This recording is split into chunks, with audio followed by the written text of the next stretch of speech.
good evening, everyone. So bear with us, we're the last one of the evening.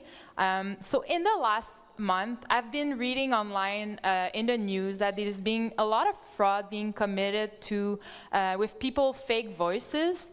How it works actually is someone can take your voice, clone it, and use it to send it to someone, so to ask for personal information or even ask for money. So this really scares me because anyone can clone my voice, take it, and ask for my friends or my family for money. So I decided to do something about it. So first, I recorded my voice. Hey, I'm a bit in a situation. I just had an accident and I need to pay the person $500 right now and my bank account is blocked. Could you please transfer me the money to this email? I'll pay you back really soon. So this is a recording of a real life scenario that happened in the past. So my goal is now to transform my voice into my friend's voice and see how it works and if it's really easy to do it. So I asked my friend to build a model with me and to see how we can transform my voice. Yeah, sure, we can do that. I know there's a model on Hugging Face that uses AI, and with only 15 minutes of that person's voice, it can really make a flawless fake voice. So I know a friend, Joseph, he hates typing, so he's always sending voice notes. So I bet it's gonna be super easy to get like 15 minutes of his voice to train the model. Okay, so it's done, let's hear it out. Hey, I'm a bit in a situation. I just had an accident and I need to pay the person $500 right now and my bank account is blocked. Could you please transfer me the money to this email? I'll pay you back really soon. Wow, that was so scary. It really sounds like a friend. We definitely need like an authenticator of voices to know if this is fake or not. Hey, wait, we're data scientists now, so we can do it by ourselves. Elise, will you mind to explain how we can do it? Yes, sure. So by using artificial intelligence and machine learning, we can use a model which will help us to predict if a voice is real or fake. So how did we proceed? The first step was to collect our data from the internet. We also recorded our voices. At the end, we had more than 100,000 seconds of sounds to analyze. After that, we took all these sounds and extracted some features. The features are the characteristics of the sound. They are, for example, the intensity of the voice, the height, the range of frequencies, and so on. When they are all put together, they allow us to identify individual sounds the same way that fingerprints help identify humans. After that, we use all these features to feed and train a XGBoost model. So a XGBoost model is a machine learning model which works the same way as a team of relay racers. The first racer receives the data and learn all the features. After that, he passes all this data to the next one, and the next racer will improve all this knowledge, and the process will be done so on with all the members of the team. This is the same way that our XGBoost model works. At the end, the model allows us to make prediction on voices by calculating the patterns of real voices and by recognizing the inconsistencies on fake voices. So now that our model is ready, let's test it with our application. Youssef, can you show us? Yes, of course. So deepfake is very scary indeed. The first time I heard the audio that Nicole made, I was impressed because it did sound like me. And I'm pretty sure if some of my friends receive that audio, well, most of them might get fooled. And that's unless they use audio Authenticator. So the app is pretty easy to use. All I have to do is upload the audio. So I can browse for the sound that Nicole made, which is right here, Youssef. I can open it. Now that it's loaded, I can open it, make sure that I open the right one. Hey, I'm a bit in a situation. So you guys can hear now that it's pretty similar to my voice, which is really scary for me. Then I click on predict. And here it tells me I'm almost certain that this voice is fake. So the model was able to tell that this was a deep fake. And if we scroll down, we can see the features that the model used to predict that, to do that prediction. So to illustrate how easily we can get fooled by deepfakes, we're gonna play a little game together. So what you're gonna do, I'm gonna play a couple of sounds of Trump, and together we'll try to guess if it's a real one or a fake one, okay? So let's try it. I'm gonna go get the first one. Let's start with this one. I'm gonna open it. Okay, let's hear it now. More than 200 years after a former colony won the right to determine its own destiny. Okay, so what do you guys think? Anyone thinks it's real? Okay, a couple of people here. Okay, okay. I thought it was real too. So I predict. And actually, it is a fake one. The model can tell that it's a fake one, and that's the case. It was a fake one. Let's try another one. Let's go with this one. Open it. Okay, let's split. We'll have great relationships. We expect to have great, great relationships. No dream is too big. No challenge is too great. Nothing. So, again, raise of hand. Real. Okay, got a couple more people here. Let's see what the app has to say. So the app is certain that the voice is real, and in fact, it was a real piece of audio. So it can be hard to tell if it's a real or a fake voice without using an app like Voice Authenticator. And we can imagine moving forward, like we can integrate it in our phone. And then like when we receive a voice message or we have a phone with someone, we'll receive like a notification from the app telling us, oh, watch out, this seems to be like a deepfake. Be cautious, don't send any money. So the website is already online. I invite you now to scan the QR code, go try it, and we hope you will enjoy it. Right, good evening, everyone. I hope you're all enjoying the project. There's just a few more for you. So this is our project. It's credible content. It is a fake news detector using a predictive model. Now, to demonstrate this, I encourage you to go back in time to when the medicine for COVID was still being developed. Now, there were many different medicines that were tested out for COVID, and one of them was ivermectin. Now, while this was quickly debunked by doctors, it did stay on the mind of a lot of people. Now, why is that? Well, this man is one of the many reasons for that. He sits currently at the #1 spot for podcasts not only in the US, but also globally. And he has about 11 million listeners per episode, which comes out daily. Now, the issue with this is,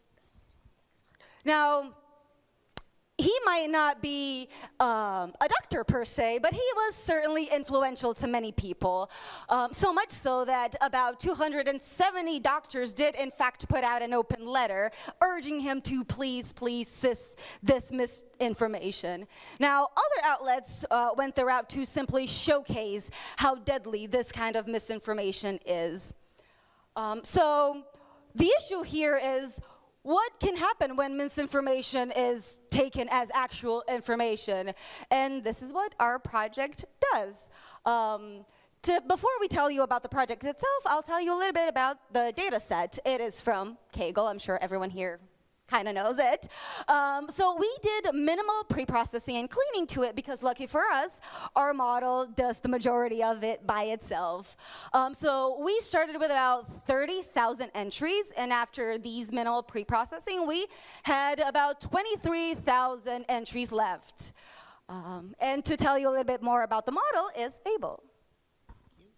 So we decided to employ natural language processing in order to classify the articles. And the advantage of natural NLP is that it is based off the relationship of the words inside the article. So we can disregard factors such as the publisher or whether any of the individual claims in the article are true or not. And this matters because even if it's a reputable publisher, they can still put out fake news sometimes. And whether a fact is true or not can change depending on what time you do the fact check. So by looking at just the text of the body, we're able to take away these sources of possible bias. And for natural language processing, there's two major steps involved. There's the text embedding, where words are changed into a matrix of vectors, and then there's the actual classification model itself. So we tried out an ensemble of methods, some custom, some pre-trained, and then mixed and matched these to try to create the best model possible. And through this process of trial and error, we ended up settling on BERT. Now, BERT is the premier natural language processor that was developed by Google. It was trained on 3.5 billion words, and what makes BERT special is that it's bidirectional. So it looks both at the word before and the words after in order to create the value matrix.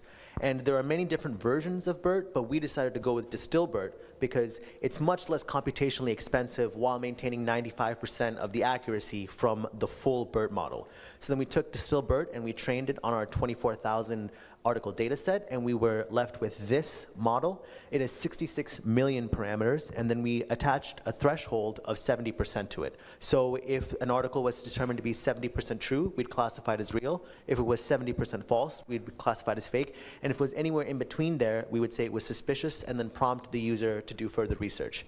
With this threshold on our actual test set, we were able to get 93% of the fake articles classified accurately, 97% of the true ones accurately, and then around 6 to 7% of the data fell into that suspicious category.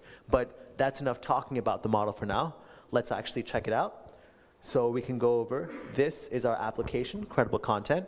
And if we go over to the prediction page, you can see that there's a box where all you have to do is copy and paste the body of the article, and it will give you our model's prediction. So there were a couple articles that we pre-selected for you to try this out. The first one, so because of that hysteria based off of ivermectin, there were some members that of Joe Rogan's listeners of Joe Rogan that ended up going out and buying the horse version of the ivermectin and had adverse health effects.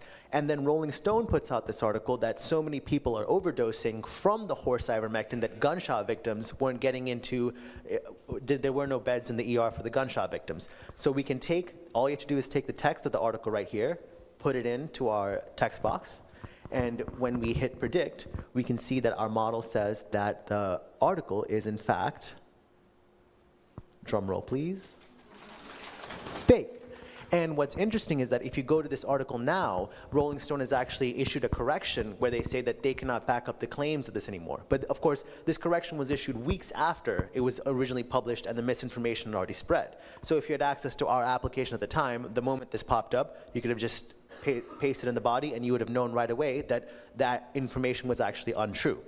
Now we have another example we set up for you from The Onion, which I'm sure everyone here knows is a satirical website, but in case you didn't know that and you ran to an article like this where, you know, man feels like bystanders are arguing with him in bad faith to put his guns away, and you were shocked and you wanted to see whether this was true or not, you can just copy the text, put it inside the box, hit predict, and you can see that our model determines that this is in fact, drum roll again, suspicious.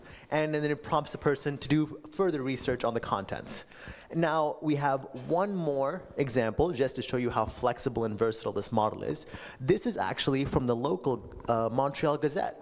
And this was an article that was published last week, and it's about municipal spending and fund allocation. So if you were curious whether your local government was attempting to misinform you or divert your attention in any way, you can just copy the text. Oh, sorry about that. A couple technical difficulties. But yes, you can just copy the text and paste it in there. And what the model does is there's only minimal pre-processing, so it takes away any extra spaces, takes out punctuation, and then it feeds in the clean text directly into our model, which then, and it's built in already the tokenization, lemmatization, and then runs it through. So just gotta copy, and when we paste,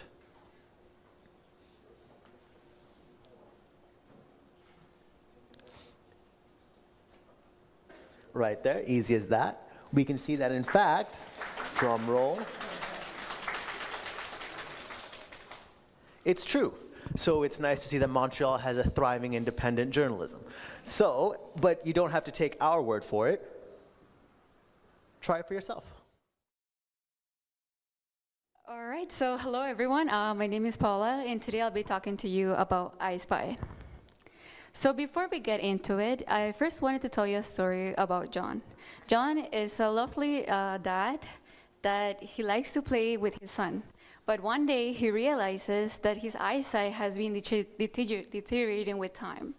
So he goes and gets a checkup. And the checkup, the doctor says that, oh, like you're tired, you're overworked, and that's it. But the only problem is that years later, they found out that he actually had early symptoms of diabetic retinopathy. So this is actually a problem. Because as a matter of fact, at least 56% of people get misdiagnosed with potential eye diseases. So why are we having such a big challenge?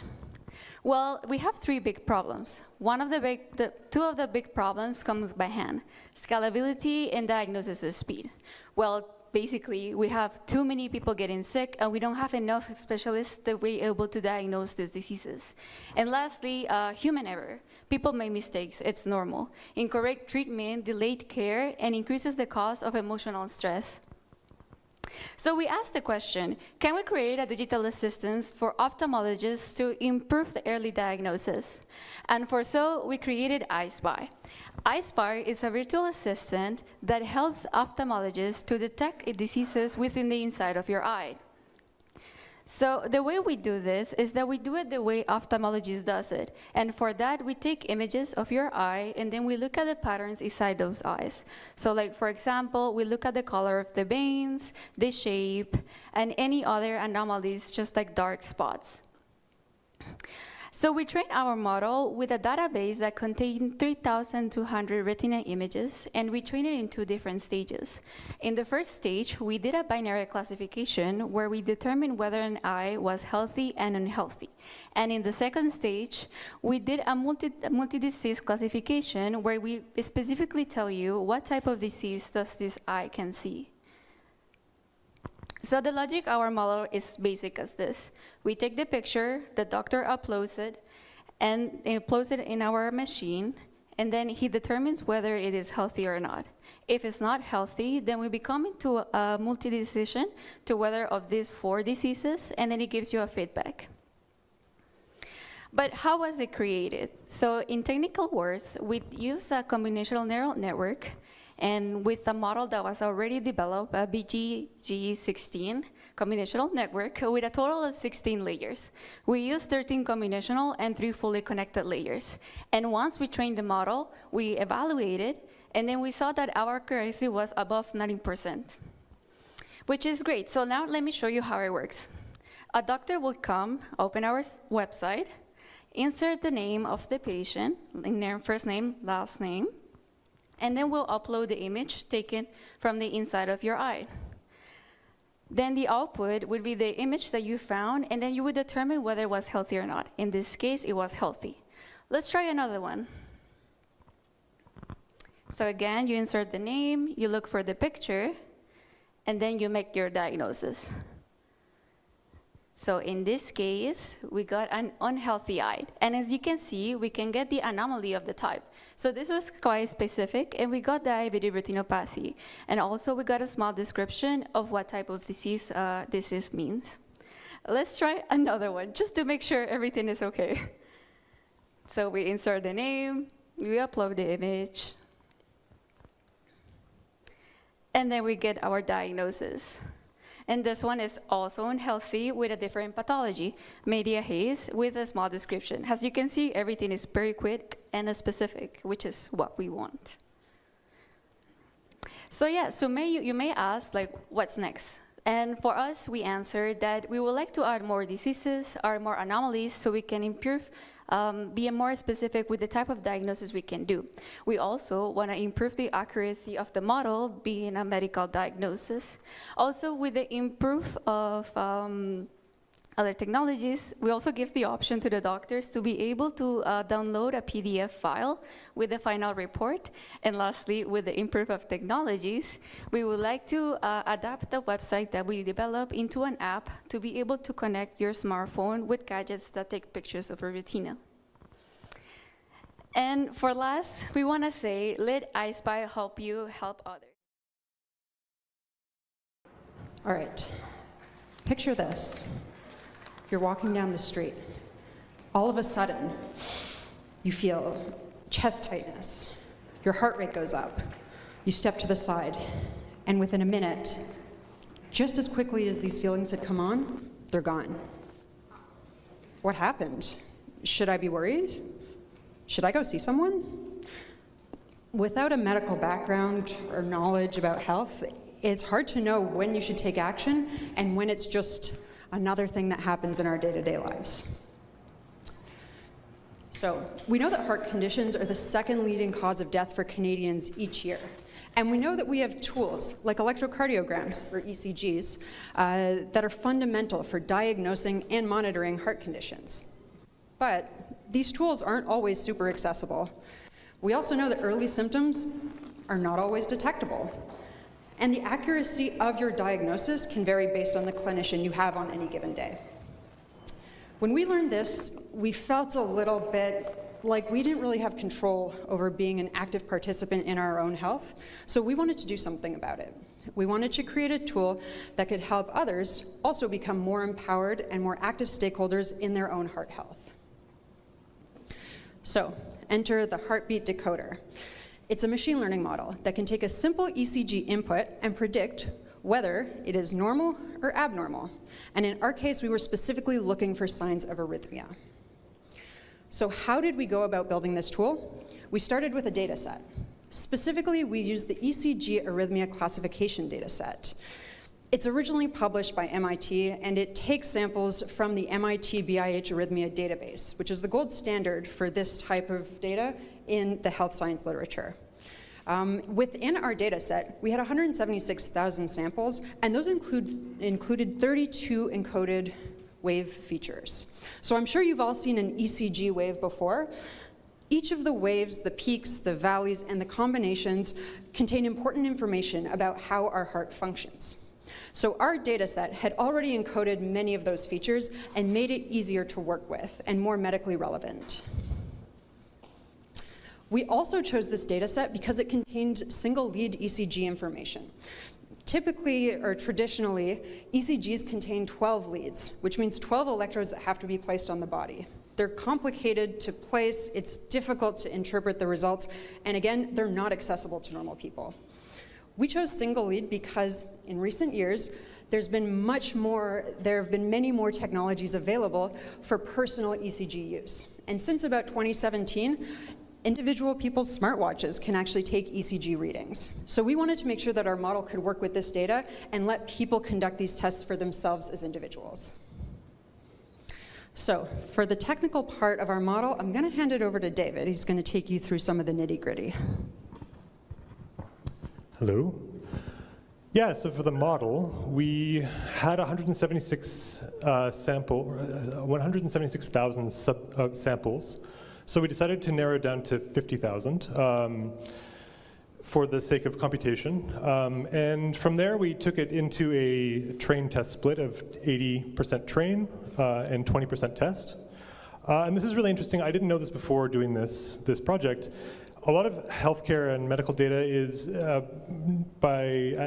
its nature, unbalanced, meaning when you're looking at a data set, there's not going to be an equal number of diseased, because of diseases and their prevalence in data sets, it's just going to be very unbalanced. There's usually more normal cases in a data set than a disease case. So we had to rebalance it, and we used something called SMOTE, which is an oversampling technique. From there, we passed it into our model, which we played around with a few different options, but we found that the random forest was the simplest and the most effective. Yeah.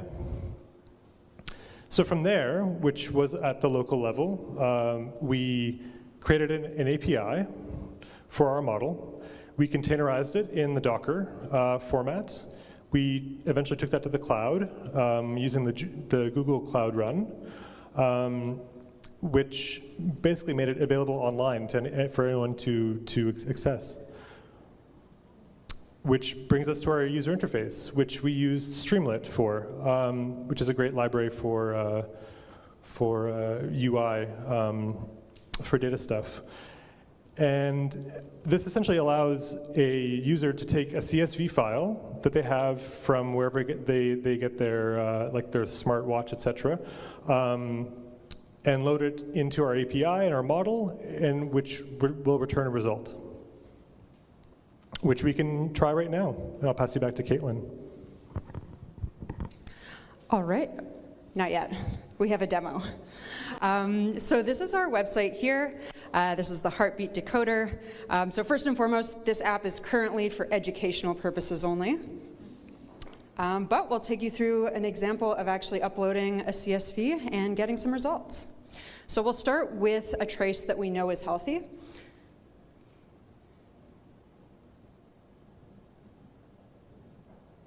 And we'll analyze.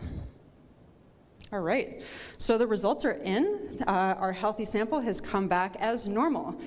This is great, and we have some additional heart health tips to make sure that you keep it that way. We'll do a second one now with a heart trace that we know has an arrhythmia, so is abnormal.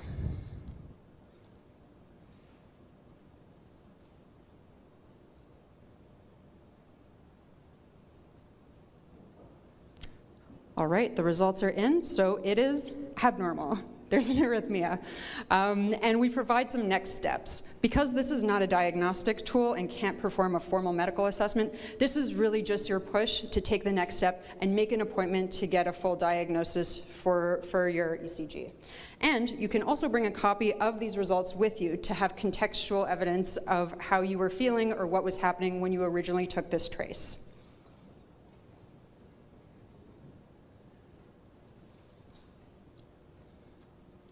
So in terms of the overall performance of our model and the next steps that we would take, we were really happy with the performance. Because our data was so well encoded at the beginning, we were able to return a 98% recall and only a false negative rate of 2.35%.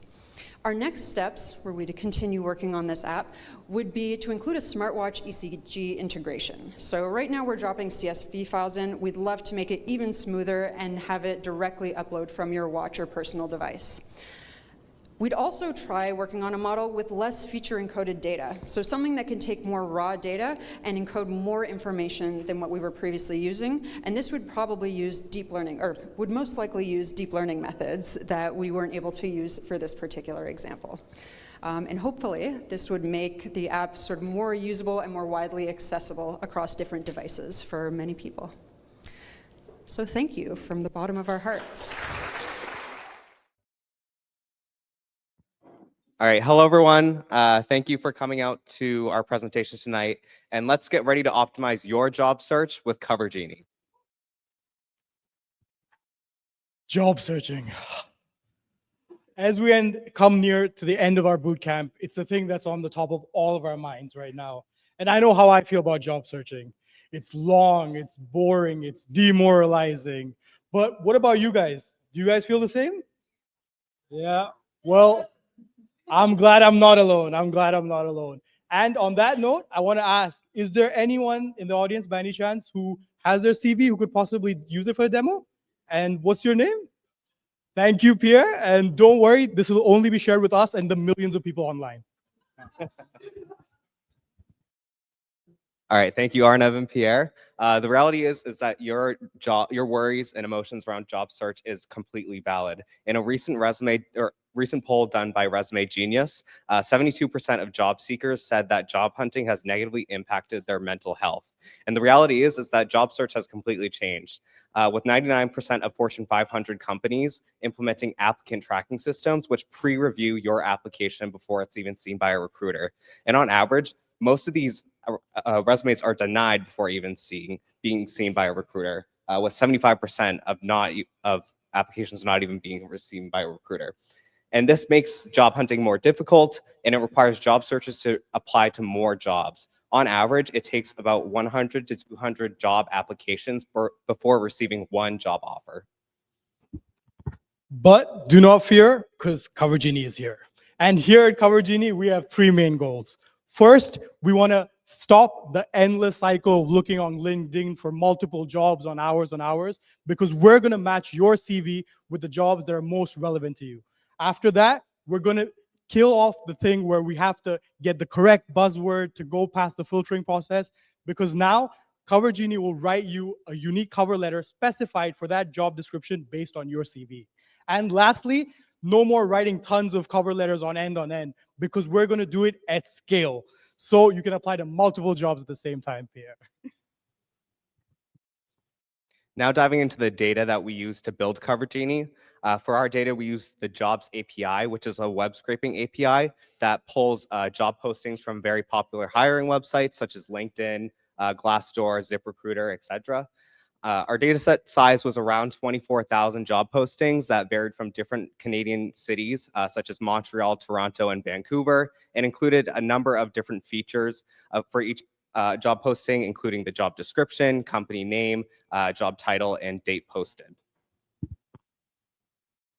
And to give you a brief description on how all of this works, we take the data in, and then we use a classification model in order to get the industry of those jobs. Then you as a user can select the specific industry you want, and we'll give you those jobs. After that, we take two inputs, which is one, your CV, and the title of the job that you're looking for.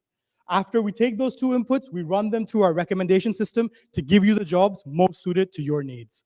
At the end, we use the OpenAI assistant through a LangChain model in order to generate the cover letters tailored for your jobs based on your CV. All right, Pierre, you ready? Okay, let's go. Your dream job awaits. So let's try Cover Genie. What's your dream job? Okay, perfect. So let's write that in, data engineer. And in what industry would you like to be?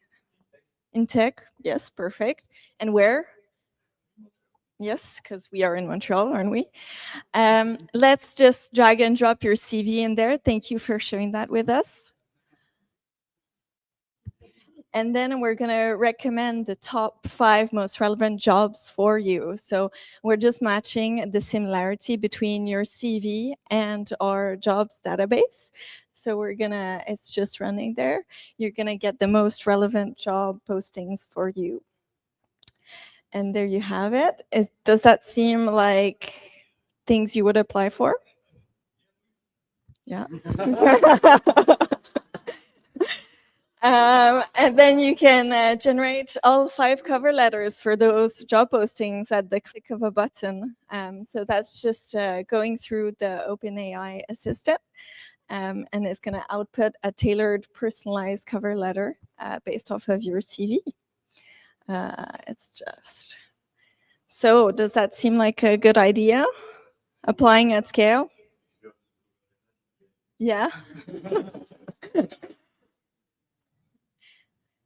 So are you satisfied with our product? Yeah? Yeah, is there? Okay. So we can even download the cover letter in a TXT format. You can edit it at will and then send it in the desired format that you wish. And you can apply by clicking the jobs URL at the bottom. There we go.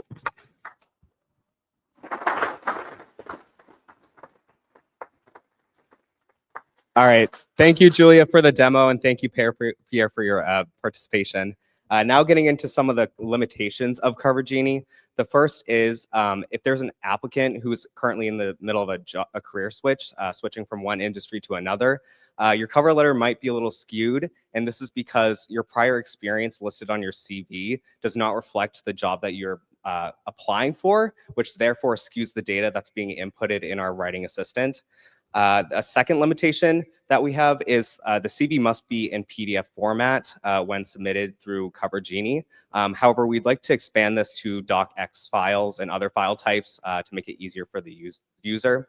And then a third limitation we ran into is seniority amongst job postings is not really considered with our current model. And this is because Natural language processors extract meaning from words, also known as text, and numbers aren't really considered. So if you're a senior level applicant applying to senior level jobs, you might be recommended a more entry level position because it does not take into account numbers. Some add-ons we'd like to implement in the future is, first, we'd like to automate the live jobs API data call. So whenever you're loading up Cover Genie, you're getting fresh job postings pulled right into our database that can be recommended for you, and you're not being recommended jobs that are either filled or closed. Another add-on we'd like to implement is we'd like to refine our job search parameters by implementing salary ranges and company title name filters to make sure that the user can find the job faster. And then the last add-on we'd like to implement is allowing the user to apply to a multitude of job postings right directly on the Cover Genie website, so they don't have to be switching from one website to another. And that's us at Cover Genie. We couldn't have done it without this amazing team. We have Julia, who worked on the architecture and the deployment. We have Jacob, who worked on the recommendation model. We have Cam over there, who worked on the classification. I worked on the open API and LangChain. Thank you. And last but not least, obviously, Pierre, our special guest. Thank you very much. But we're not just done yet, because this is not just a demo. Cover Genie is live and running. We have the QR code over there, and please feel free to try it. And we hope you all get jobs very soon.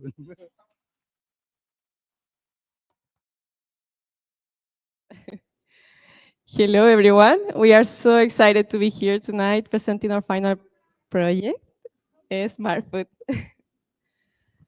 But first, let me ask you a question. Do you think making healthy food choices is challenging? Yes. Well, personally, I relate a lot to this question because I'm a mother. As you can see, my daughter is here. And all the mothers here could reflect on that. We want to make really the good choices for our family. And that been really challenging recently because I think that all the problems that you found when you want to choose the right product, especially when it's come about the ingredients, all the nutrition and additive that the product might have, it's really complex because every time that I go to shop, I face this challenge of really understand the different levels of product that are usually really overwhelming and sometimes really confusing, and in long terms could lead really to have health issues really serious.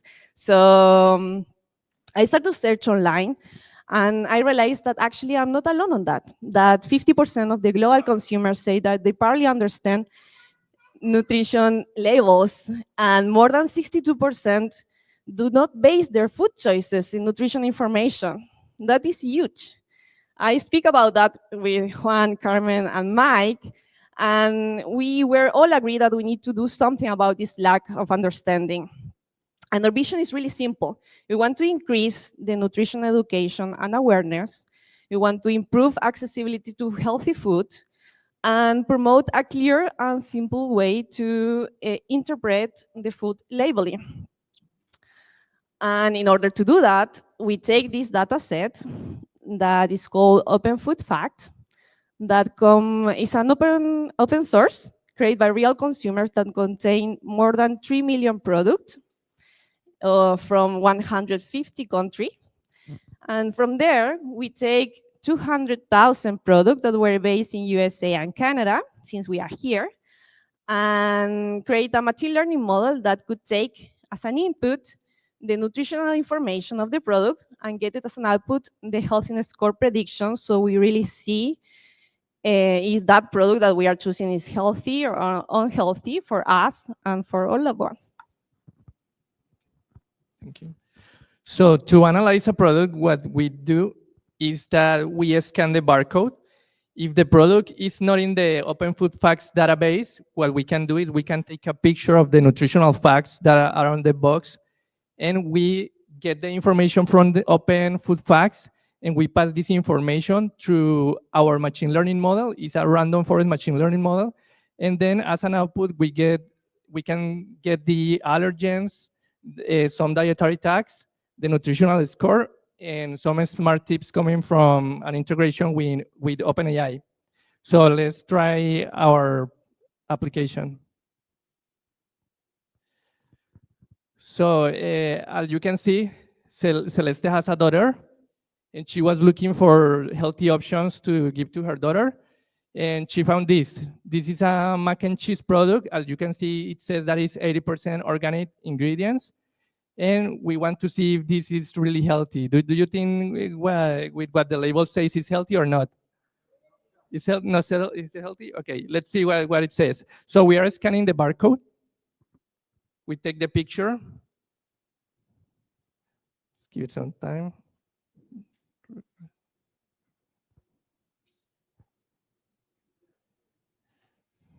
Just give 1 second. Try again. Okay, and we are getting the information from the product. As you can see, we get the picture from the database. We have all the information, the ingredients. We have these tags that tell you that the product is not 100% vegan, it's maybe vegetarian, it has palm oil free, it's not gluten free, and it's lactose free. And as you can see, it tells you that the product is suitable for some allergies like milk, peanut, fish, soybean, mollusk, but it's not suitable for gluten. And this is the healthy score. So you can see it's 49%, so it means it seems that it's not a good product, so don't give this to your kids. As you can see, it has high energy and caloric content, 1,550 80 kilojoules. Is saturated in fats. It has a lot of sodium, and the density of nutrition is really low. So let's try another product. Carmen, my friend Carmen recommended that I try tahini. I don't know what is tahini, but let's see what this application says. So this is the barcode. So we are gonna scan it. In this case, we are selecting the image. Before we took a picture. And as you can see, this product is 100% vegan, is vegetarian, is palm oil free, gluten free, and lactose free. And you see the picture, the ingredients, and it's suitable for allergies to milk, peanut, fish, soybean gluten, and it's not suitable for sesame seeds. So the healthy score is 67%, so it's a good product. It's not the best one, but it's a good product. And as you can see, we have some useful insights about this product. It's rich in healthy fats. That's a good thing. It's vegan and organic, and it's certificated as that, so that is great. And its nutrition is rich in other nutrients. So let's try another product that Mike recommended. Those are some crackers that we can accompany with the sauce. And as you can see, we're gonna try to read the barcode.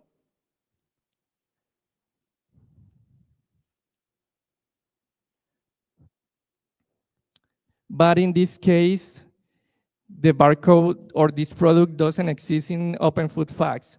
So we're gonna use our other option. In this case, we are gonna take a picture of the nutrition labels, nutrition facts label. And as you can see, it has low fats, it's good in fiber, low sugar, it has good amount of proteins, low in sodium. So what do you think, is this a good product or not? Yes? Okay, let's try to see what SmartFood says. So this is the healthiness score, it's 84%, so it's a really good product that you can try. And as you can see, as the label mentioned, it has high fiber content, it's low in added sugars and saturated fats, and it doesn't have trans fats or cholesterols. So Of course, I'm gonna keep using this application every time I go to the store. So,